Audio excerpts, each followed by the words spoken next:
California's law provides safe harbor to some of the most vicious and violent offenders on earth, like MS-13 gang members, putting innocent men, women, and children at the mercy of these sadistic criminals. But we're moving them out of this country by the thousands. MS-13, we're grabbing them by the thousands, and we're getting them out. Hey, let's play, just because this has gotten a heck of a lot of attention. How about Trump 5, where he talks about the mayor of Oakland? You talk about obstruction of justice. I would recommend that you look into obstruction of justice for the mayor of Oakland, California, Jeff. She advises 1,000 people. They told, get out of here, the law enforcement's coming. So the two headlines that came out of Trump's big roundtable discussion on sanctuary states and that sort of thing, the headlines the media went with was Trump calling anybody an animal, I guess is, you can't do that because they're Hispanics. So if Trump said that clearly, he means all Hispanics are animals and not just MS-13. Also that he said the Oakland mayor should be prosecuted. Kristin Gaspar, who is the San Diego County Supervisor, says there was a lot more to the discussion than those headlines. So we're glad to have her on. Kristin, welcome back to the Armstrong and Getty Show. Thanks for having me on. Hey, I didn't follow this live. Was this a teleconference thing, or how did this work? They actually had a live stream from the White House, and they invited press into the meeting as well. And how many of you government officials were involved? There were 16 total, representing cities and counties throughout the state of California. In addition, we had our Secretary of Homeland Security, we had Border Patrol Director, and then also Jeff Sessions was seated right to my left. Oh, wow. And California's become ground zero for this sanctuary state, sanctuary city thing for the whole country, as California often does. And one way or another, this is going to get worked out and be the policy for the whole country, I would guess. What are your headlines out of the roundtable? Well, it was interesting being in the full meeting because you can see exactly how the press can grab on to just one thing that's said and completely blow it out of context altogether. And what he was talking about with the Oakland mayor had to do with the obstruction of justice case that Los Alamitos is facing, when the mayor there said that we won't follow the sanctuary law, and now they're faced with a lawsuit, I believe, filed by the ACLU because they will not follow the sanctuary law.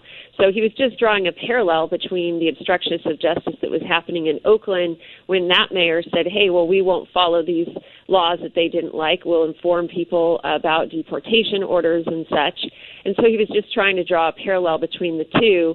But when he brought up, well, let's Jeff Sessions, let's look into this, it really was like a very nonchalant comment in a larger context. So, and then also it was important to note that when he made the comment about animals, what he was describing were the horrific crimes that are committed by these illegal immigrants that are released back out. We know that they're offenders, but under the new sanctuary laws, we can't inform ICE like we usually would. There would be a detainment order on that individual. Now our law enforcement can't report that, so they're released out, and there have been so many cases where there have been additional crimes all the way to murder, and our hands are tied. We knew they were a problem. And so that's what he's describing. These aren't all innocent people that are being let go, that these are bad people committing bad crimes. Well, yeah, some of them are, and then you start with the fact that you're here illegally. So, you know. I think that's where people are getting mixed up. They're thinking that the crime is coming across the border illegally, but they're not recognizing that sanctuary is protecting people who came across the border illegally. And additionally, they are committing crimes. That's who we're talking about. Right. And they're getting protections that I wouldn't get as a U.S. citizen for committing the same crimes, which is just weird. Well, they're intentionally confusing the issue at this point because it's been made clear what we're talking about.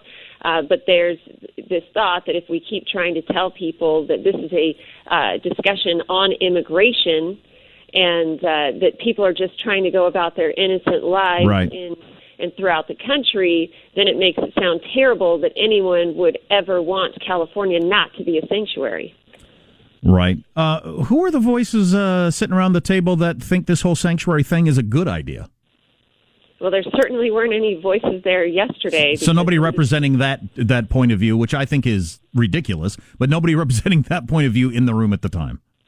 No, in Okay. fact, this was what the president identified as the true leaders in an entire movement that's happening in the state of California, just that pushback against our own governor who is making our cities less safe. And so the team of us are of the same mindset that enough is enough, that our governor is not good on crime, very weak on crime. In fact, we've been handed a whole variety of legislative changes that have wreaked havoc on our local communities. You know, we're facing AB 109, Prop 47, those early prison release laws that put people out of jail, back on the streets. We were supposed to get this big check from Sacramento to manage it all, but that check never came. Funds slowly trickle in, and we've got a problem on our hands. So this is just one more thing that's added to just a consistent track record of our governor being weak on public safety. Well, California is its own animal, obviously, and then various enclaves of California are certainly not like the rest of the United States. But, God, I'll tell you, politically speaking, for the president, I think he wins on this issue all day long as a national issue of, come on, what are we doing protecting these people? Well, and I think there's a lot of hope in the room yesterday that, I mean, some of these cities that were represented are very small cities who took this active step, but there's strength in numbers, and we have a collective voice, and California is not lost. We just need to start standing up and not being afraid to speak our minds on some of these issues that have great impacts to our cities. So to sit around the table and to hear from all of the attendees who really are the leaders on this issue, the vocal champions, people who are willing to speak up, this is what needs to happen more often. So, you sat next to Jeff Sessions. You said, what's he like behind the scenes? I have been so twisted by the Saturday Night Live portrayal of him that I have trouble seeing him as a different sort of human being. You know, I had the opportunity to speak with Mr. Sessions for about 5 minutes after the meeting. He was really interested to hear more about San Diego in general and some of the issues that we're facing. And I found him to be very genuine in person, very humble, let's say. Struck me as kind of a typical Southerner, but had a welcoming presence there and genuinely was interested in what I had to say. And we even chatted about my cheerleading squad as they were kicking the press out.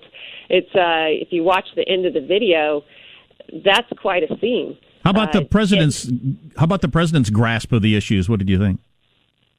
He was well versed in this issue. I know that it's something that they've spent a lot of time either prepping him on or he's looked at extensively. He opened up the meeting with several prepared remarks, several cases that he's aware of. I brought to his attention at that meeting a case of a 27-year-old in San Diego that was murdered from an illegal immigrant who had already been deported, who came back, committed this crime, and the terrible thing about this case is that the murderer just slipped away back across the border. His location is known. He lives in a Tijuana motel at this point in time, and now we're dealing with Mexico trying to get that individual back in the United States. But because Mexico does not have death penalty laws, our own DA has to sign off that he will not face the death penalty here in the U.S.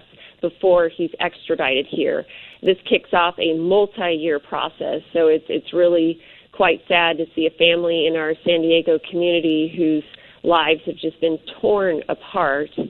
And then this killer just gets to live freely across the border, and this is the problem that we're facing with being a border town. So this question's from our producer. What was it like to be in the president of President Trump? You told our producer he was very chill and very calm. Chill is a great word for it. Really? I was not chill headed in there because, I mean, it's just pretty surreal that you're about to engage in a meeting with the president Sure. of the United States. So I was very nervous headed in there. But as soon as he came in the room, because his personality and his presence, it was very calming, which was strange to me because he's such a larger-than-life character on TV. When he came in, it was like your cousin was sitting down at the table with you.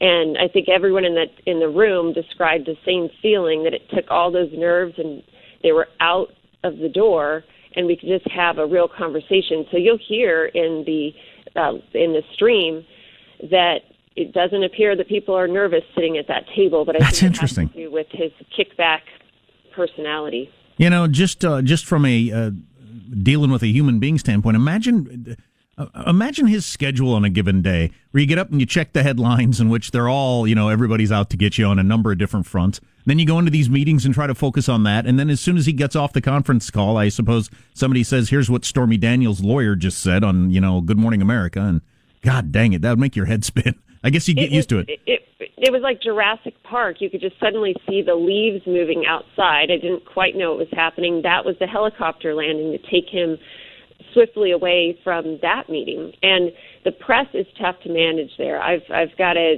hand some of his comments that he makes about the press, because it is a zoo. I mean, we went through the media circuit before we started the meeting, and it was crazy. We were packed in like sardines, so many stations, so many reporters, cameras all around. But that's the daily minute-to-minute life of being the president. And that would be a tough schedule to manage. Yeah, no kidding. And it's just grown too much. Our idea that the president's in charge of fixing everything, that's why all the press is there, because people have this just view of the presidency that's way out of step with what it was designed to be. But that's a different topic.